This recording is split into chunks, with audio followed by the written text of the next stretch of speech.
Assalamu alaikum. Ndotomu Amadou Lay Kontelti, président conseil communal de la jeunesse de Sédhiou. Kamunda ko wolon fondinke pro ti muy fondinke pro fanam be maragal. En fait bi mon be migration programme to. Yalo ni ko migration akamunda ko ka falo mol la déplacement ka bo ila banko kan kata banko to comme banko mo do fane ko nanda do kanaja. Ni ajibe ko kono ka falo ko immigration ani immigration wolo munde immigration wolo munde par exemple sénégalais mu go Sénégal jan ayta France ayta siji hajola te hajol dum façon siatal comme à la contraire mu immigration de wolo munde c'est français bon en France ayna Sénégal jan pour kana hajo do fana o wolo voie normalité ni moy ala papier ni ayta mais na jibele ko sani wato kono phénomène o yimbe keri wolo munde à la contraire wolo immigration irrégulière wolo mundi mum manke sila normal oti parce que na jibele ko fonninke jama bi chiffre mu kafo mais fonninke jama bi ituta ba kono le te mol malo et je pense que ñing ko manke san kuti ametale mais Sénégal ni a jibe ba ke phénomène ni a marqué ta ba ke 2005 le 2005 2006 pour 2008 quand parce que wato munna tumala munna président Abdoulaye Wade benu jamanu la je pense que kabiro problème mo keta Sénégal ni Union européenne convention signée ka ko muy Frontex comme la frontière garder mais en même temps Union européenne ko do fanandi le pour que ñim problème mo régler wol keta ñim plan rewañol ti ani plan guana ñol keta plan jama mais na jibele ko après ñaato ti ñaarol na ta ka ko to baki et par exemple Macky Sall ka banata mul malum baki mais na jibele ko say surtout ñina 2020 a problème mo commencé tel souvent na keta mul kana mirale ka fol ko no contexte au Kenya long coronavirus o be keri wolé ñati c'est vrai quelque part coronavirus o be keri mais il faudrait que na reconnaître ko jenni coronavirus o be keri bi ntel Sénégal jam mul la balu nya ko liata bakel balu nya fana no ko liya ko kadina fana ndar fo nin ko kuke bi Sénégal keta bankol ti mi alon ko 40 diplôme soto wolé feyata kata du ko ñino la te diplôme ci ara mi alon ko do ko tebo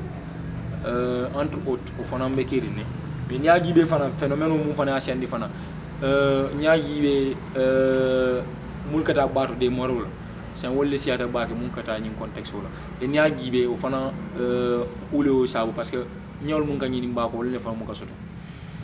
ni ka balu la soto dami ni amuka marché e ka fal mef udo kala sen ñaagi ba ko kono phénomène ñi responsabilité siata baake mais ku gilim fana mi fo mo le son wala mun di mansa ku flat na bi mansa mo la responsabilité soutiam tumala mun na anata ay mo la suffrage ni ninka mo lo voter tay na tambindi na banku la ta nyaatu na banku la balunya be kar faratel mais hadmadul mun fana be banku kan on fana na balu be kar faratel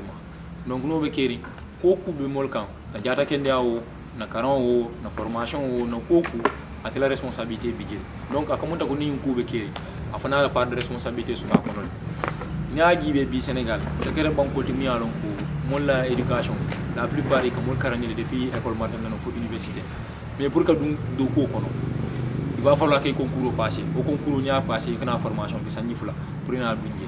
souvent fa ni be karam fa la pour que formation stage au fond sta ko le abakel et au mu phénomène au mu raison ti afay mais ñaagi be fana man saka condition fana créer pour din fonni ko do ko mais la plupart politico yenta kala nyami mu yalon ko communication am ka kolia aka kolia baake parce que na jibele ko mo sala ko la plupart aka tara Dakar le c'est dans les régions là communication mo ka nyama et ndel na rek région de Sédhiou par exemple mu yalon ko du point de vue interne comme du point de vue externe ndel enclavement be na banko kan bi ni mo be gudam pour la bunkili il est extrêmement difficile pour information ken do soto do ko la ko na bu do fanando économie sul ka fami la littérisation de l'économie ne aji bentel wato mun colonisation be kiri tubabul ye muneke ye kotol le créer ne aji be Ziguinchor Carabane Mbour Saint-Louis ani Dakar o muneka ke Sénégal kono ni seno ketalon wala tiol sene e ka salon di ka fen ko tiol bla wala kono wala ta eta Dakar après ya samba tubab akamunda kaburo keta o satel wala développer ta baki de l'économie be concentrer ni wol bi ndella mo sa fana mon politico ko pour Moussa na Sénégal l'intérieur asi nafasu to noje wol ko atina fon phénomène do fon bije mul mu gafu baaki ka fu mi exode raro fon ninki jama ko bo satel to ikata satel bal Dakar nyoto pour kata do ni je pense que would la fana natan condition créer tam dia au phénomène de quel donc ñaaji be fana responsabilité ben téléphone balale mun kita société multi parce que nya gibe ikata siyo dol bige ne seno ke dafa banta wato munna kabilo ga sile wula rakin après studio ka fako na kare le choisir barati non dikke folode pour nan na ko do mumbe dajale ayta ni ata sanyi kilin fula na fana résultat ji asa do ma kilin cika asamba o fana nga mol pousser do fana bige mu yalon ko mo be ko kel wala monti ni dara sirinya be karan la fo université ngaf ñu ma 3e ay karam la wala tata kulun kona na tata tuba bu sanyi dulu après ay résultat na ta watu munna ko raw ken do babulu ko to ken do babula muso futu ndebe jam mol kan de ke xammen tan soit ni dara jelo ken do fonu na ta watu munna la versi badu no hani kan do be kira se be so o be complexe lo mo ci dal naw du abe dunda be bola ko ro dida mo ba fa kare da batel kon nak mo be kata tel kam sa xana rantel be fam ko ka ko na la diplôme man da fa fen donc o cardinal fanandal problème mo ka sia baake donc entre autres niaji be responsabilité lo mi alon ko man sala paro bije mais phénomène o fanantel fon la paro bije mais niaji be fana del fonding kol en tant que tel ndal fana na paro bije ni société bije ñaña mais bi ka je fonding kol souvent e ka fait formation wala kudo e ka fa ko etel be métier fana choisir la wala be du ko choisir la alors que bi Sénégal kete bankol ti mi alon ko a pauvreté te banku pauvre lo ndo e mu ka du ko choisir du ko ke choisir ici karan e diplôme do soto mais condition de l'umbe créer là autant na kake mais ni muta de la sto follow yake il faudrait que tendance au fana moli alon que les métiers porteurs là mu yalon carrelage maçonnerie ani ni fenko menuisier ya do ko lo mi alon ko ici mo permettre no yi fan soto akono dal donc ni o raison évoquer ça dans raison fana na évocation kono ni abondi ici na solution fana apporter solution kono follow nti amira follow ni na état la fanata molla système éducatif il faudrait que mansa ya jibe ko wala mundi bi enta entrepreneuriat dum la molla curricula kono entrepreneuriat wala mundi bi fonni ko naata boda CM2 adunta CM rek il faudrait que bi ye métier ka funda bala musat na dal abe tella karam mais même ta ka métier suivre jardinage métier lo maçonnerie métier lo ato dum ko de plomberie métier lo maçonnerie fenko fana ato dum ko de carrelage métier lo et je pense que bi entre autres ni OK di ñu xana ra mambe famo soto mais bi ni ay tata fa fenko soto ato dum ko de ay métier bulo ko tawdo di wo diplôme di tala je pense que xana ra man na ala karam man na jam fa ñana mais assez possibilité sur ka condition créer mais na wuto fana na jibel centre de formation keke mais la plupart de ça de cette situation mu nekake e ka jele funding ko ni centre dum be kene et que formation kel sangi saba après pour do ko soto ko liya ba ke diplôme ko soto mais do ko ka ko lema mais je pense que bi état yanta condition fana créer là pour musa naka funding ko accompagner au Canada à l'image de ce qui se fait au niveau du Rwanda wala munti à côté du centre de formation il faudrait que centre de récupération soto pour musa na funding ko bi ni ateta ni mun ka restauration ke à côté restaurant état et que ni man sa fana be fam ko séminaire là aka di wala pour musa na dal ye e baluta société et en même temps que beaucoup man say mais ni etel fana ke fan soto je ni fla nyaw fana be soto la de wala munti funding ko la du kunya akurul il faudrait que bi yebo Dakar il faudrait que bi fam tan mi alon ko e be funding ko la du ko la aka bo siri et que du funding ko kan et que du funding ko kan au niveau des régions wala munti bi funding ko mi alon ka be gudom amon sola kabona kabo gudom kata fo Dakar pour ka information sur mais avec di gudom punyami ni biro bi je mi alon kan ta informer la do ko punyala wala ma saka opportunité mondial ni wo bekeri je pense que entre autres fana ba kala bulu solution final mais na boto fana na ndel fon la société kono il faudrait que molia arrêter ka pression la funding ko kam ka fo carbone nan tuba dule ari sute je wala na ka forcément ite fana nyanda bulu ta ka il faudrait que no boniro na décomplexer na ñom ma koy ni mu fanna ka ma kayato mais o kono parole mu yanon ko be sul kono ketam ba wañul ti wo na seurel ti wo lam ko tol ni dokol anim fa wañul e ka fo ni ko le ko na bo sini ni métier porteur mi yanon ko carrelage lo maçonnerie la ni tout mal ka dindul fana orienté wo kono pour musa na dal e ci kumuta et l'autre chose c'est quoi au fana pour que condition créer par rapport au métier mu yanon ko aka rôle bal jeune économie ko wala agriculture sañu la karo jala fa o mun kene pêchoti artisanat ani fenko industrie dans les misalo ta par exemple industrie la karo Casamance banko kan ning fleur long ici à tabakel à tout fruit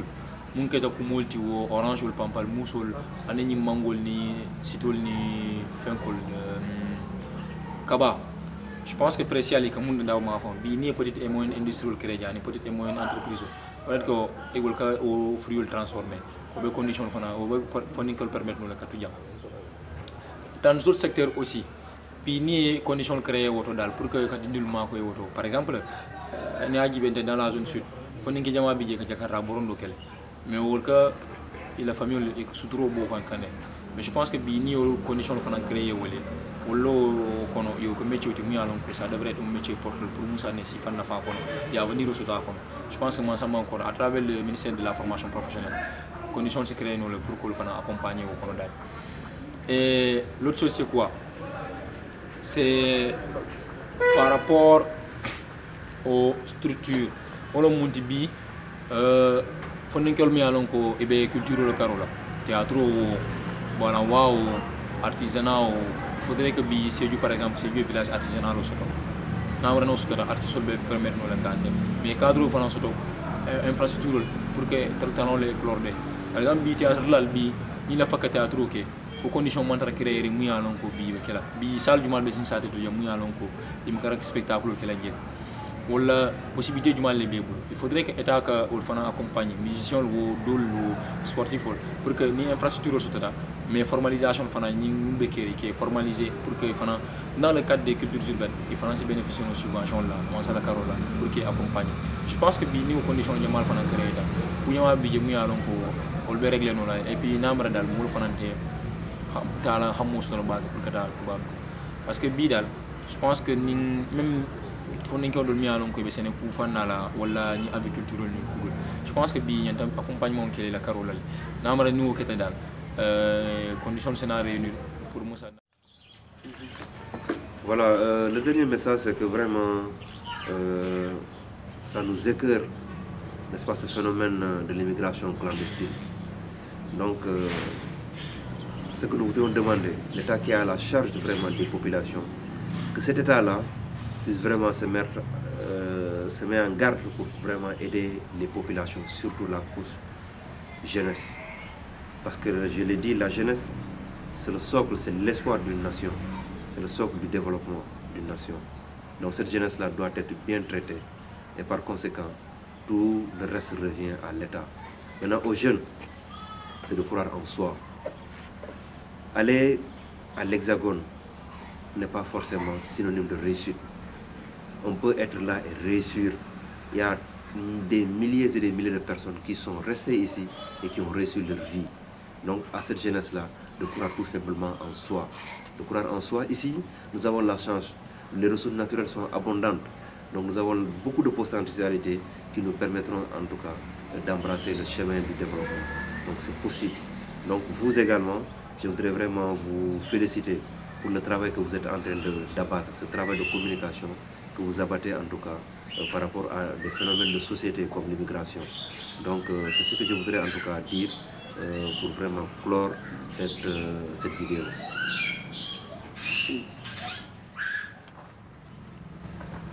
Je pense que aussi il est important aujourd'hui que les gens mettent l'accent sur la communication, à savoir les métiers porteurs. Quand je parle des métiers porteurs, c'est des métiers tels que l'agriculture, l'élevage, la pêche, qui aujourd'hui ont une place importante dans l'économie de ce pays-là. Et je pense que si l'État change à les moderniser, en accompagnant les acteurs qui sont dans ce secteur-là, je pense qu'à ce niveau aussi, on pourra trouver des solutions. Souvent, on dit aux jeunes d'aller vers l'agriculture, mais encore faudrait-il qu'on crée les conditions nécessaires pour que ces jeunes-là puissent trouver des solutions par rapport à ça. Et, par exemple, aujourd'hui, si un jeune doit travailler dans l'agriculture, il faudrait que les collectivités territoriales, à leur sein aussi, à travers les conseils municipaux, puissent faire ce qu'on appelle des délibérations, faciliter l'accès aux terres aux jeunes, mais aussi aux femmes aussi, pour que cela puisse... Parce que vous faites voir dans d'autres sociétés où la réalité est que les femmes, les enfants, les jeunes n'ont pas accès à la terre. Seuls les hommes ont accès à la terre. Alors que si les gens doivent parler de l'agriculture là, et je pense qu'à ce niveau aussi, les jeunes ont une partition à jouer à ce niveau. Et la modernisation de la pêche aussi. Il faudrait que l'État subventionne les pêcheurs. En quoi faisant? En créant ce qu'on appelle des GIE. À l'image du PRODAC à travers les GIA, je pense qu'à ce niveau, ils peuvent regrouper les jeunes dans les localités où on fait de la pêche, mettre l'accent sur ça. Parce que la particularité, c'est qu'aujourd'hui, ce sont les pêcheurs qui tentent l'aventure de la migration. Et il faudrait qu'à ce niveau, parce qu'ils n'ont rien à pêcher dans nos fleuves. Et c'est ce qui fait que ces gens-là, voilà, tendent de faire vers ça. Mais je pense qu'à ce niveau, si on modernise, on subventionne ces pêcheurs-là, peut-être qu'ils pourront trouver une solution. Mais en les accompagnant aussi dans le cadre de la modernisation, en créant des petites unités de transformation des produits,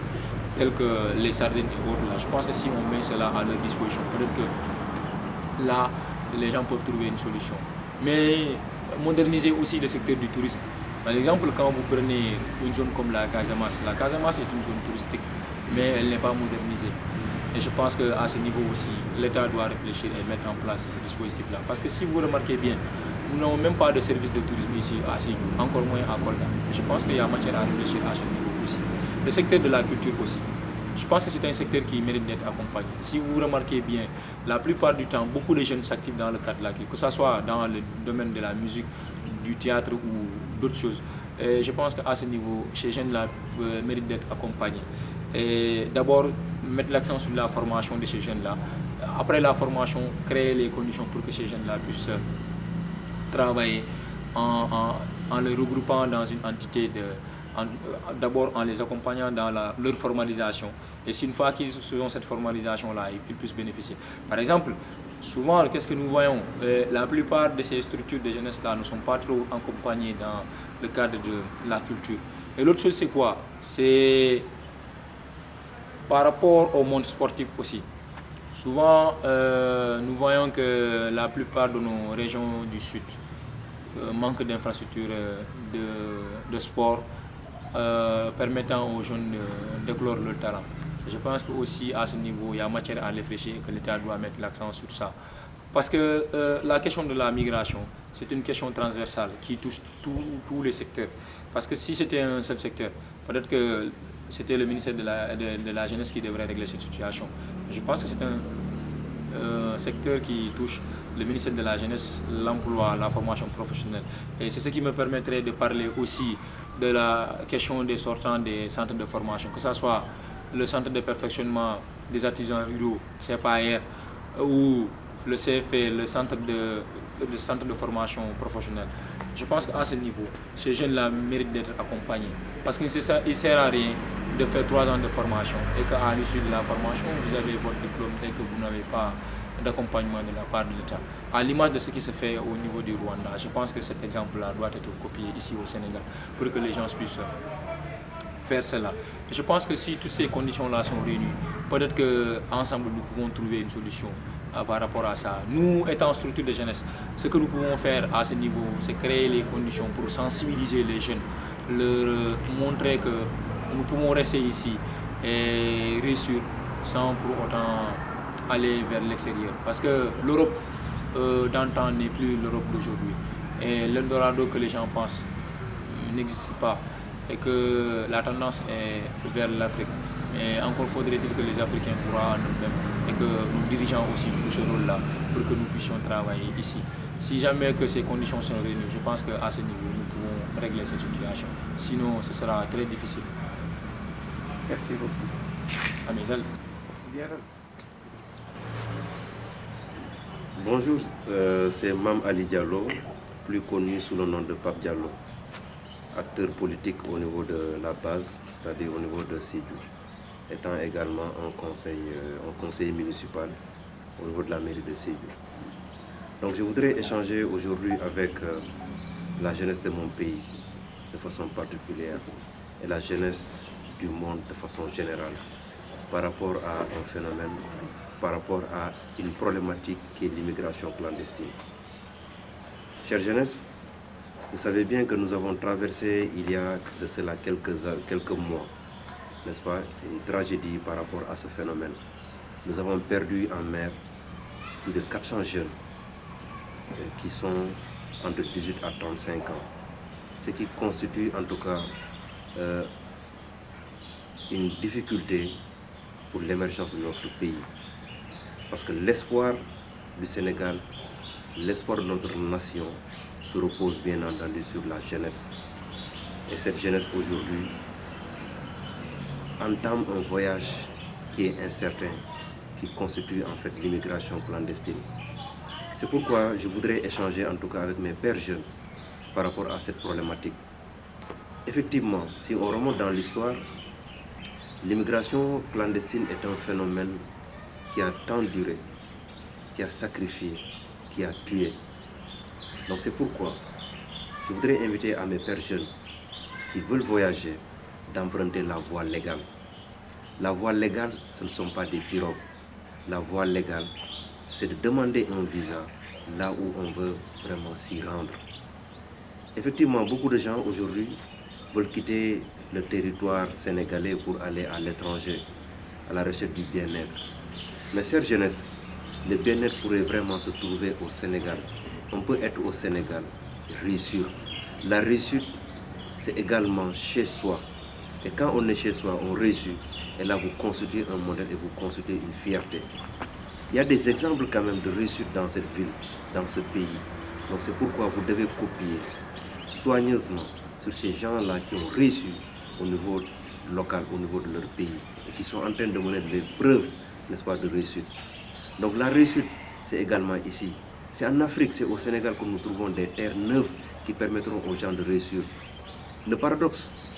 beaucoup de gens, quand ils quittent leur pays, ils vont se rendre dans d'autres pays et ils ne seront pas traités dans de bonnes conditions. C'est avec la police, c'est avec le froid, etc., etc. Pas mal de difficultés qu'ils rencontrent. Donc c'est pourquoi je voudrais vraiment échanger avec ces jeunes, leur demander de rester ici. Parce qu'ici, on peut avoir des alternatives de réussite. Donc aujourd'hui, il y a pas mal de gens qui s'adonnent qui sont dans l'entrepreneuriat et qui réussissent dans ce domaine-là. Donc qui sont dans l'entrepreneuriat, ils sont dans l'agriculture, etc. Donc qui constituent aujourd'hui des socles de développement pour vraiment notre pays. Donc l'espoir, c'est ici, l'espoir, c'est l'Afrique. Donc c'est ce message quand même que je voudrais vraiment partager avec mes pères jeunes. Que la réussite, c'est vraiment ici. Donc c'est pour cela quand même que je voudrais en tout cas accentuer mon intervention par rapport à ce phénomène. Je vous remercie. Comme par exemple, il faut que forme. Comme par exemple, comme entrepreneur rapide, c'est pas bon. Il faut que les jeunes soient formés. Et manque de financement, accompagner les gens. C'est le bien qui est formé, mais après, il faut continuer en français. Okay. Effectivement, les gens ils parlent d'entrepreneuriat. J'ai l'habitude de le dire, avant d'entreprendre, il faut apprendre. L'apprentissage constitue la base de l'entrepreneuriat. Mais quand même aujourd'hui, on assiste quand même à plusieurs formations des jeunes. Il y a tellement de centres, il y a l'Office national de la formation, il y a les centres des artisans ruraux, etc. Donc plusieurs structures sont là pour pouvoir vraiment accompagner ces jeunes-là. Maintenant, ce qui reste, c'est des financements conséquents qui permettront à ces jeunes-là formés d'exercer en tout cas le métier dont ils ont reçu la formation. Effectivement, on ne peut pas se lever d'un coup et pour être riche, ce n'est pas possible. Donc il faut aller petit à petit, naïo naïo comme disent les Ivoiriens, pour pouvoir vraiment avoir ce que l'on veut. Et la réussite également, la richesse, c'est une prédestinée. Donc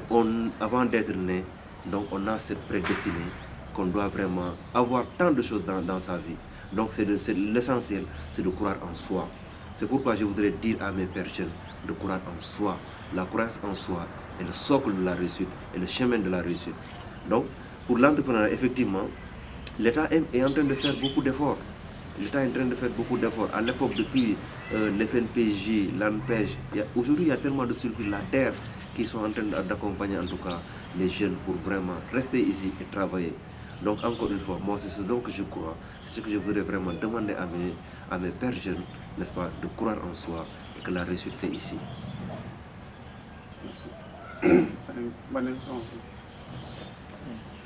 Yo badi mandinkol bal tentula kal kondon kal jay famfa ndelo mam Ali Diallo be yondon to mun wolon Pap Diallo kama man politique wala fanna hakke o fanayati namu conseiller ti mairie auto c'est mairie auto jam donc bi laftale ni ñu fon ninki wala katcha ngata mum be lari bi jamano kan ay fo ningal batandi fam fam mun keta ñin tamol mu yale kata kulula kita ba tuwa wulula o keta bata bati kato biaje de ko man do nyam karfula ko man dindul mun doron fata ñim balkon Sénégal dimu asiata baki way bedimi kaytandi ko resito manjarala ñatota manjarala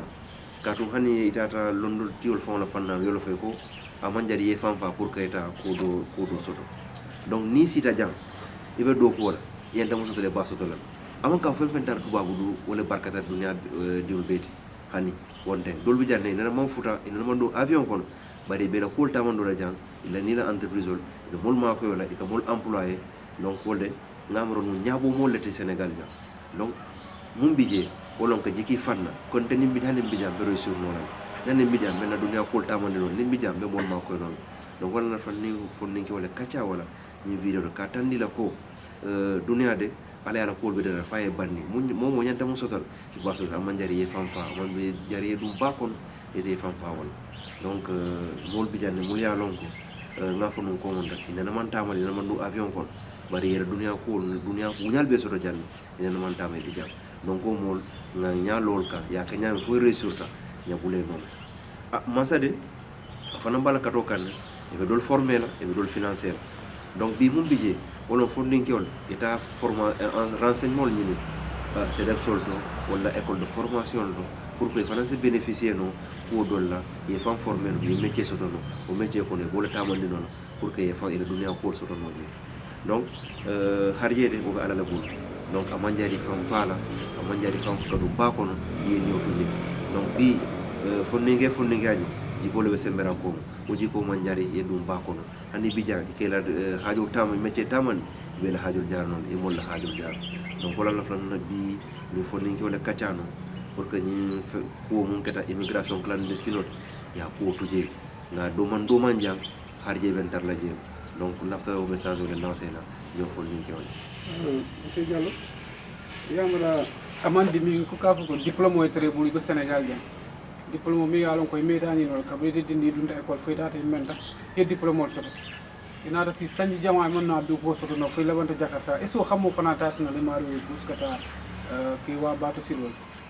ngani moy lon nan le ko mobile na to mo soto le mo la place soto mais a soto ta mo soto mo molet donc diplôme o mo certificat la parce que adna la ko yini non mais do ko do karanne ay ta réussir la do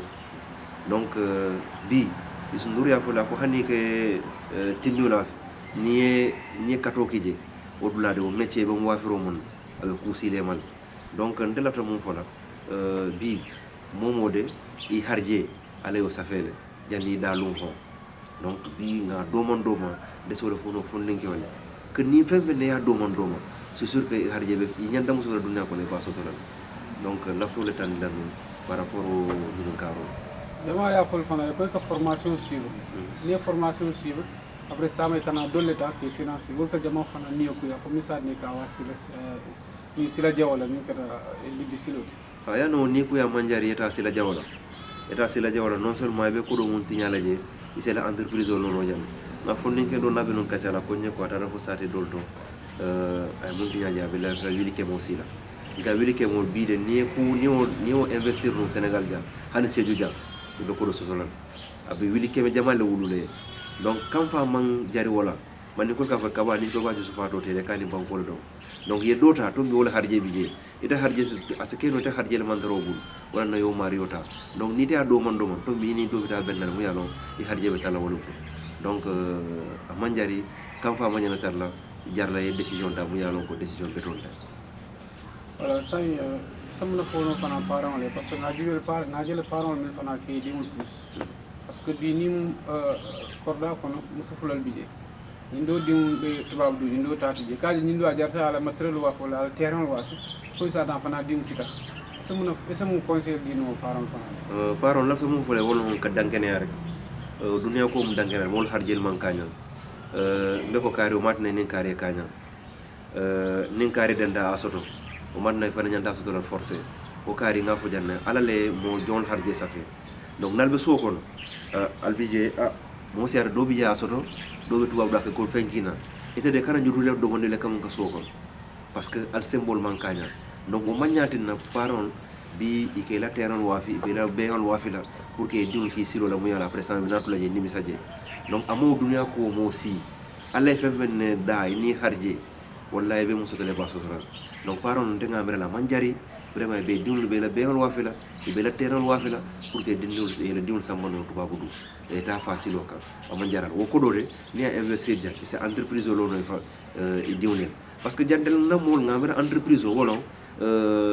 matériel balle tere tracteur balle tere wonte damma man cadre buti ko hana be entreprise o hani atare ka cigarette wa fi la table non entreprise parce que musoro akane fon la contrôle c'est ça une entreprise donc nya do man ite mo ya commencer table newra e sama bi ta table batol donc vraiment laftol fo la parole ama forcer ko si destin mo ka forcer ila harje ko mo ka forcer jama ni ko ba forcer la mon ki de taraja ni ko ya dammal donc lafto message lancer la parole ye ñimaki ye alata ye dankene parce que dunia ko mun dankenal ñajen bi dunia ko mun jiko nimbe balori nja jiko la na be balori donc alfalde lafto kibaro ita ni lela ye dankene fam kan ko kam bambando ni keta masala karola gatu du ko masakunda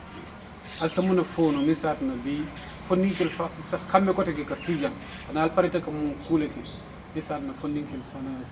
sabato sa taraga mansa atela manyana facile parce que ntel atelo del bela alfat del beba mansala marol o mansala manyana facile atela nyanta nyatil na fonninki wala ale musol parce que banko furatano e ke nyatil fonninki wala la ila do ko kol ila formation kol ye nyalo ka ye makol fam musol la même chose o mansade di comme del beba tele bulu atela nyanta dunna e bo ay kol nyinin na ka dinna fonninki wala pour que sino tay bambanja et moi citer toujours un exemple où il y a l'oncle citer il y a réussir et la dunia balu kol be réussir ja il est toujours à montrer un exemple au forum d'amande que si ka kacha barka forum au demande mais on accompagnement ay ndafuro damen à 100% m'enseigne de lolo blanc et structure diversifier enfin et diversifier et délocaliser parce que tout bien ko dol bije molka wetele leto para mantra Sénégal dingira dol donc on commence à anya faire kelane bi fonding ko be dami ay molon ni ko mu yanon ko wala mu kara silo tan le ka fo adle alla formation ko ala do ko ya dala la ten malgré que structure do bien bari mo fa no dula dol Sénégal dula dol donc man sa dan la wala pour que au moins akana fasi ay dundulaldo ay mol ki dulaldo mission ki dulaldo ay représentant ki dulaldo pour que vraiment fonding ko la ko lié topoto e mo sol la ko topoto ko ni ngata la defara ni tata jibe kabri Senghor la tan fo kana Abdou Diouf kana abla fo mbi Macky Sall ni jamano ko nya jibe fonninkel ni go do ko